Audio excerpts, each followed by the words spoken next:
एक हफ़्ता भीलवाड़ा में रहने के बाद फिर हम लोग शाम के टाइम अजमेर के लिए रवाना हो गए थे। मेरा छोटा बेटा तो सो भी गया था। तो हम लोग आए और बहुत ही इमोशनल मोमेंट था। बुआ बहुत इमोशनल हो गई थी और मैं भी काफ़ी इमोशनल हो गई थी इतने दिन रहकर। और शाम के टाइम हम लोग अजमेर आ गए थे। ये है शाम का व्यू, ये है आना सागर चौपाटी है ये। शाम के टाइम काफ़ी लोग यहाँ पर आते हैं और हम लोग भी बहुत बार आए हैं। अच्छी अच्छी चीज़ें खाने की, चटर पटर चीज़ें यहाँ पर बहुत अवेलेबल है। और मैंने रास्ते से ये फ़ालसे लिए थे। फ़ालसे मैंने लिए थे 40 रुपए के 100 ग्राम। और फिर मैंने लिए ये मोमोज़ मेयोनीज़ के साथ, गार्लिक चटनी के साथ और चिली चटनी के साथ। और उसके बाद मैं पहुँच गई थी मेरे घर रात को 8:30 बजे। और सीधा मैंने एंट्री ली मेरी किचन में, जहाँ पर मेरा सबसे ज़्यादा टाइम निकलता है। और अभी मुझे रात का खाना भी बनाना था, इसलिए मैं आई सीधा मेरे किचन में और मैं देखने लगी कि क्या सब्ज़ी है और क्या मुझे अभी बनानी है। और ये हैं वो फ़ालसे। मेरे बाद मेरी दादी को पसंद थे फ़ालसे, जो अब इस दुनिया में नहीं हैं। बहुत टेस्टी लगते हैं और बहुत ही अच्छे लगते हैं। सीज़न का फ्रूट है, सभी को ही खाना चाहिए।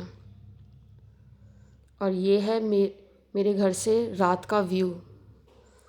ये एक चाँद है और एक ये पोल की लाइट है। दूर से ऐसा लग रहा है 2 चाँद है और ये है एक चाँद। और ये पोल की लाइट जो दूर वाली है वो ख़राब हो रही है। और ये है आज सुबह का व्यू।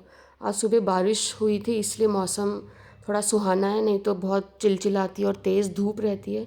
फिर मैं खाने की तैयारी में लग गई। मैंने घाट भिगोई थी और आलू टमाटर की भंडारे वाली सब्ज़ी मैं बना रही थी। थोड़े से मैंने लहसुन भी छील के रख दिए थे। लहसुन डालने से स्वाद अच्छा लगता है। वैसे तो भंडारे में नहीं डलता है, लेकिन मैं डालती हूँ, अच्छा लगता है। और सरसों के तेल में मैं ये सब्ज़ी छौंक रही थी। और उसके बाद अब मैं आप लोगों को बताती हूँ कि बुआ ने मुझे क्या दिया है। बुआ ने मुझे 2 पीपे दिए हैं गेहूँ रखने के लिए, और एक ये साड़ी मुझे दी है पहनने के लिए। मैं उनके पास रही थी, इसलिए उन्होंने मुझे साड़ी दी पहनने के लिए। और फिर मैंने घाट भी चढ़ा दी थी, 1-1.5 घंटे वो भीग चुकी थी। नमक मैं बनते टाइम ही डाल देती हूँ। और इतनी देर में दरवाज़ा भी नॉक हुआ और मेरे ननद के 2 बेटे हैं, ये 2 बेटे भी आए आज हमारे घर में हमसे मिलने के लिए। और मैं ये चाय बना रही हूँ क्योंकि आज हमारे घर में 2 भैया और आए हैं। वो हमारा सोलर पैनल बंदरों ने हिला दिया था, तो वो पूरे टूट गए थे। तो ये चाय मैं उनके लिए ही बना रही हूँ। और ये वो फिक्स करने के लिए आए थे, ठीक करके फिर वो गए।